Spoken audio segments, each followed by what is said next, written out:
I didn't leave my life. I stayed. That's what makes this harder to explain.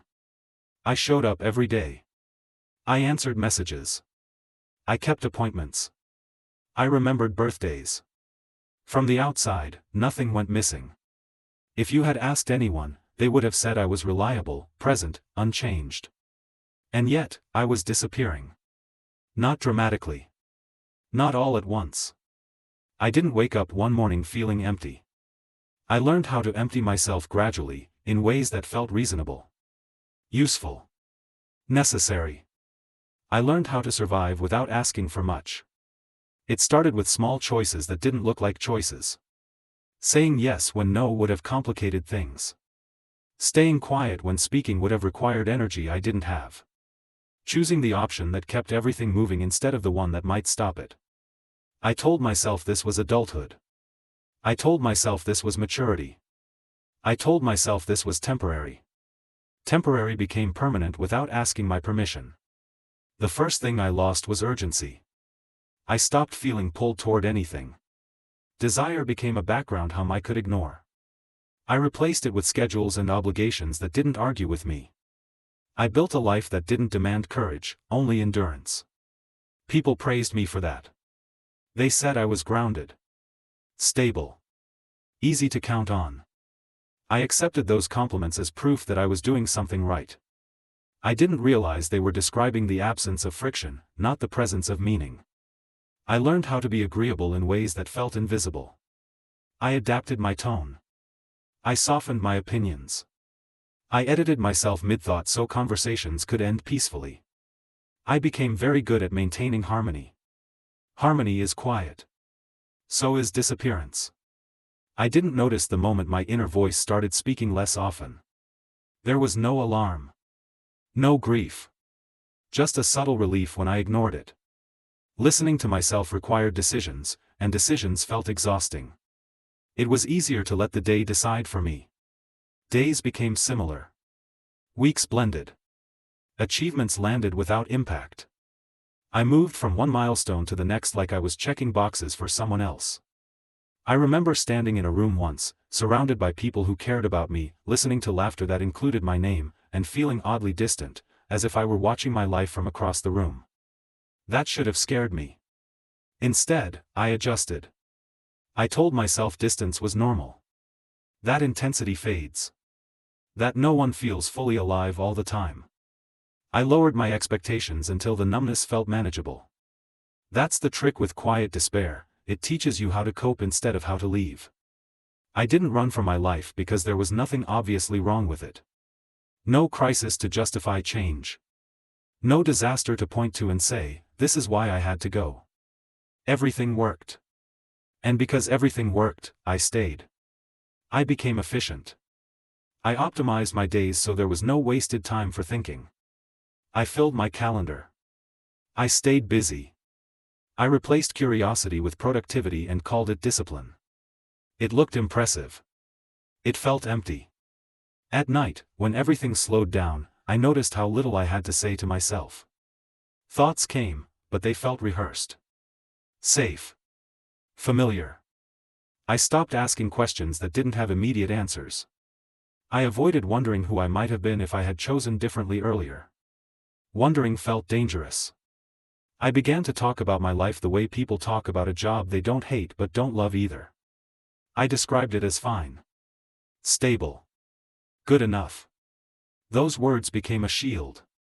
Good enough keeps you from asking for more. Good enough keeps you from risking change.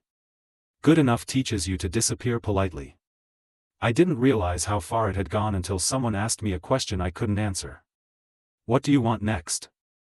It was a simple question. Casual. Not loaded. I smiled automatically, ready with a vague response, and then realized I had no idea what I meant by it.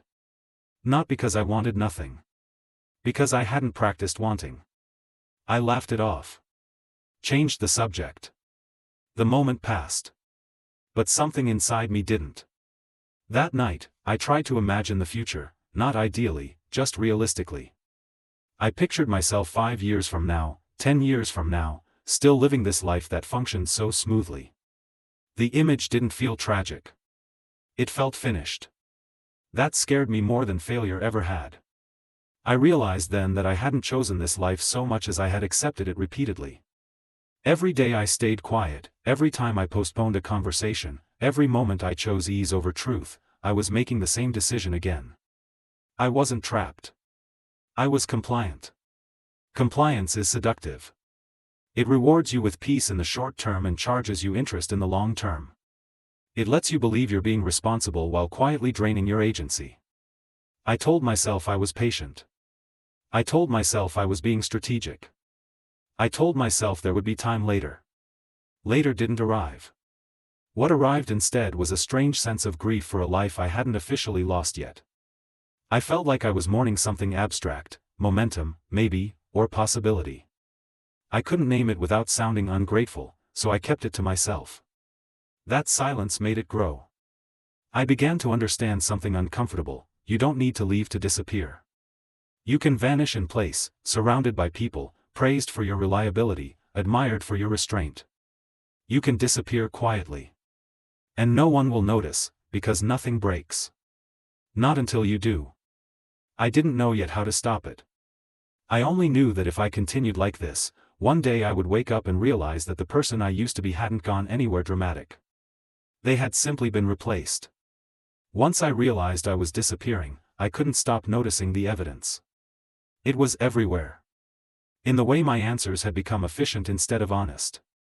In the way my opinions softened before they reached my mouth. In the way I anticipated expectations so well that no one ever had to ask me for anything directly. I had become convenient. Convenience is dangerous when it becomes your identity. It teaches you that being needed is more important than being known. It rewards you for predictability and punishes you, quietly, for deviation. I had trained myself not to deviate. The strangest part was that no one was forcing me. There was no authority figure, no pressure I could point to and blame. I was participating willingly. I was cooperating with my own erasure because it felt easier than resistance. Resistance requires energy. Energy requires desire. Desire had become something I didn't trust anymore. Whenever it surfaced, I questioned it. Is this realistic? Is this necessary? Is this worth the disruption? Those questions shut desire down quickly. They sounded intelligent. Mature. Responsible. They were also deeply effective at keeping me still. I started to feel restless in moments that used to calm me. Silence felt heavier. Free time made me anxious. When nothing demanded my attention, my thoughts wandered to places I didn't want to visit: regrets, what-ifs, versions of my life that never happened. So I stayed busy. Busyness became my shelter. It filled the space where curiosity used to live. It made me feel productive instead of present. As long as I was doing something, I didn't have to ask myself why I was doing it. At night, when distraction failed, a different thought began to appear. What if I just left? Not dramatically. Not permanently. Just enough to break the pattern. Enough to feel like I existed somewhere else. The idea wasn't about adventure. It was about absence. About relief from being the person everyone expected. That thought scared me because it felt kind. Kind to myself. When disappearance feels kind, staying has already become violent in ways you can't see. I didn't want to vanish. I wanted to matter to myself again. But I didn't know how to do that without causing disruption. And disruption felt irresponsible. I had built a life that depended on my consistency. People counted on me being who I had always been. And I had taught them to. The internal pressure began to build. Not explosively, gradually. Like water behind a dam. I started waking up tired even after sleeping. I felt a constant low-level tension in my body, as if I were bracing for a decision I refused to make. I noticed how often I apologized. For taking up space. For having opinions. For changing plans. Apologies slipped out of my mouth automatically, like punctuation. I apologized for existing slightly out of alignment. That's when I realized how deeply the disappearance had gone. I wasn't just quiet. I was self-correcting in real time. I edited myself before anyone else had the chance to. I anticipated rejection and adjusted preemptively. I had learned how to minimize myself so efficiently that it felt like instinct. One evening, something inside me finally cracked. I was sitting alone, doing nothing in particular, when I felt an overwhelming sense of grief, not sharp, not dramatic, just vast. I realized I couldn't remember the last time I had made a decision that surprised me. Surprise requires risk. Risk requires permission. I hadn't given myself permission in years. The grief wasn't for a single choice. It was for the accumulation of all the moments I had opted for ease over honesty. For every time I had stayed silent to keep things smooth. For every time I had chosen continuity over curiosity. I saw clearly then that I hadn't lost myself by accident. I had been slowly, carefully putting myself away. That realization brought panic. Not loud panic, focused panic. The kind that sharpens your awareness. I started to imagine my future not as a series of possibilities, but as a straight line extending forward, unchanged. The image terrified me. Because it was plausible. Nothing in my life was pushing me to change. There was no external threat. No deadline. No emergency. I could continue like this indefinitely and be praised for it. That was the danger. The thought of staying forever felt heavier than the fear of leaving. I understood then that disappearing wasn't something that would happen later. It was happening now, in real time, with my cooperation. And once you see that, neutrality disappears. Every moment becomes a choice. Staying quiet becomes a decision. Delaying becomes an action. Comfort becomes consent. I didn't know yet what I would do. I didn't have a plan. I only knew that remaining passive was no longer harmless. I was no longer disappearing unnoticed. I was watching it happen. And that awareness made staying feel more dangerous than leaving ever had. I didn't disappear in the way I had imagined. I didn't pack a bag in the middle of the night. I didn't change my name or vanish into another city. I didn't burn my life down so something new could rise from the ashes. What I did was more frightening. I stayed, and stopped disappearing. The first time I spoke honestly, it felt wrong in my body. My voice sounded unfamiliar, like it belonged to someone less practiced. I didn't explain myself properly. I didn't soften my words enough. I didn't rush to repair the discomfort I caused. The silence that followed felt unbearable. I had trained myself to fix silence immediately. To smooth it over. To apologize. To restore equilibrium at any cost. This time, I didn't. And the world didn't end. That realization was unsettling.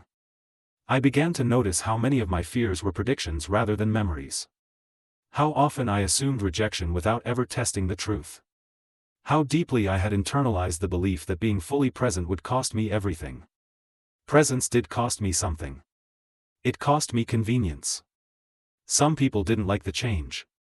They weren't cruel about it, just confused.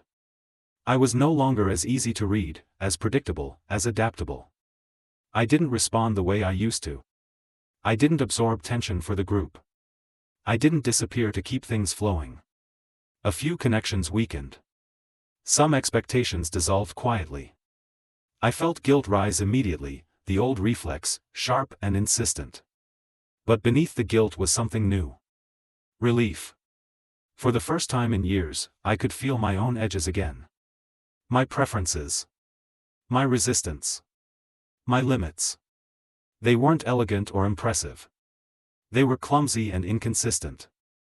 They were mine. I stopped apologizing for taking time to think. I stopped agreeing just to end conversations. I stopped treating my discomfort as a flaw that needed correction. That didn't make life easier. It made it real. There were days I wanted to go back. Not because I missed the numbness, but because visibility is exhausting when you're out of practice. Being present requires energy. It requires decision-making. It requires accepting that not everyone will stay comfortable when you stop managing their experience. But I remembered the cost of staying invisible. I had lived it. The grief came in waves. Grief for the years I had been physically present but internally absent. Grief for the momentum I never built. Grief for the version of myself who learned too well how to survive without participating. I didn't rush that grief. I let it inform me. It taught me that regret isn't about what you did wrong, it's about what you tolerated for too long. It showed me how quietly a life can shrink when no one interrupts it. I began to measure my days differently. Not by how smooth they were, but by how honest they felt. Not by how little friction I caused, but by how awake I was inside them. Time changed again. It slowed. Moments had weight now. Decisions left marks. I could trace my days back to choices I had actually made instead of routines I had inherited. Some days were messy. Some choices were wrong. Some conversations didn't go the way I hoped. But even disappointment felt different when it belonged to me. It felt clean. I didn't become fearless. I became familiar with fear. I stopped treating it as a stop sign and started treating it as a signal, not always to move forward, but always to pay attention. I learned that disappearing had never protected me. It had only delayed the moment when I would have to decide who I was willing to be. If there is a confession at the center of this story, it's this: I didn't disappear because I was weak. I disappeared because I was accommodating. I believed that being easy to live with was the same as being alive. I believed that harmony was something you preserved by subtracting yourself. I was wrong. Harmony that requires your absence is not harmony. Stability that demands your silence is not safety. I don't know where my life will lead now. I no longer pretend to map it in advance. What I know is that I am here, not perfectly, not confidently, but consciously. And that is enough.